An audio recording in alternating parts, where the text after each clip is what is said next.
when you see A in combination, when it's followed by, more specifically, followed by, always followed by, not preceded by, followed by an N or an M, the nasal consonants. An N or an M, you're gonna say ah, but you're gonna put it in your nose. If you're having trouble like knowing whether or not it's in your nose, just plug your nose and make it go like this. Now I'm talking in my nose. Now I'm talking out of my nose, but my nose is still plugged. Okay, so you can't do this little trick. You can't do it to see if it's gonna go in your nose like that. All right? So A-N and E-N are exactly the same. They are both en. They are both a nasalized A. And the way we indicate that is by putting a little tilde over the top in IPA. Okay, and that tells us that that A-ah sound is gonna be in the nose, all right? The next one we're moving on to is when you see in French the spelling I-M. So whenever I and M or I and N are combined together and the N and the M follow that I, we're gonna say which is basically epsilon, that eh sound in your nose, okay? So you're gonna say eh and then put it in your nose, So if you see a spelling like A-I-M, don't freak out and be like, oh my gosh, what are the A-I rules? No, because you have an M that follows the I. So all you're gonna think about is the I, okay, and the M. Don't worry about the rest of the vowels, okay? You have a nasal indicator here because there's an M that follows the I and you're like, oh, okay, that trumps. Now I have to think about that more than what AI means. It's more about what I-M means. So a word like F-A-I-M isn't gonna be femme, like AI in the middle of a word is usually an open epsilon eh. We're not gonna worry about that. We're gonna worry more about the I-M and ignore the A. So it's gonna be fin.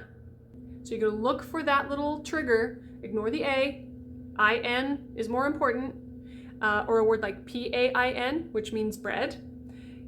It's gonna be, you guessed it, pain, pain. So you're gonna get that epsilon nasal, which is eh in your nose, pain.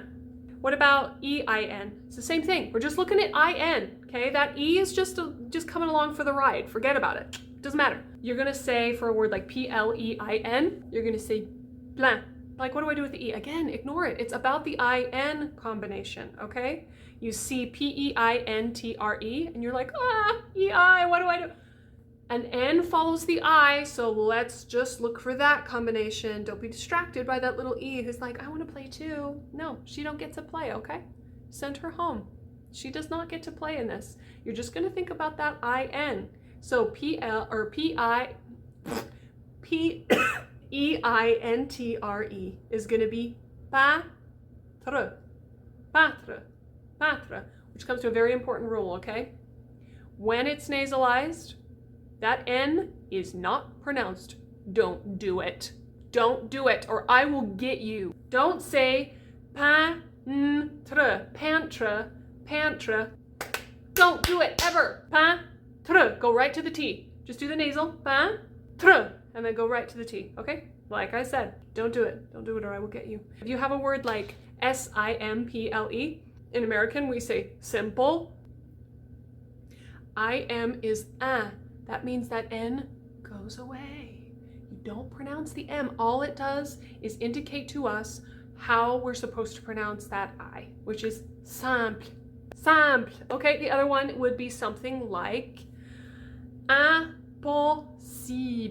It's the I-N combination and you do un. But you don't say the N. You don't say impossible. You say impossible. Impossible. There are rules that will tell us when we pronounce that. And it's as simple as whether or not the M is followed by another vowel or whether there are two of them. Okay? So we'll get to that. On to O nasal. If you see an O followed by an M or an N, it's going to be on. So something like nombre. Don't say the M. Don't you do it. Nombre. Nombre, which means number. And then something like mon. You're going to have mon. Not mon. Don't put it in your nose and then say the N. Mon. And the fourth is like the vowel in the English learn, but you're going to put it in your nose. So think like earth, and then put it in your nose. So something like one, like un, deux, trois. It's just simple, just like grunt it out. Or something like perfume, which you see on a lot of bottles, ladies, P-A-R-F-U-M. That U-M you have to nasalize because the U is followed by an M.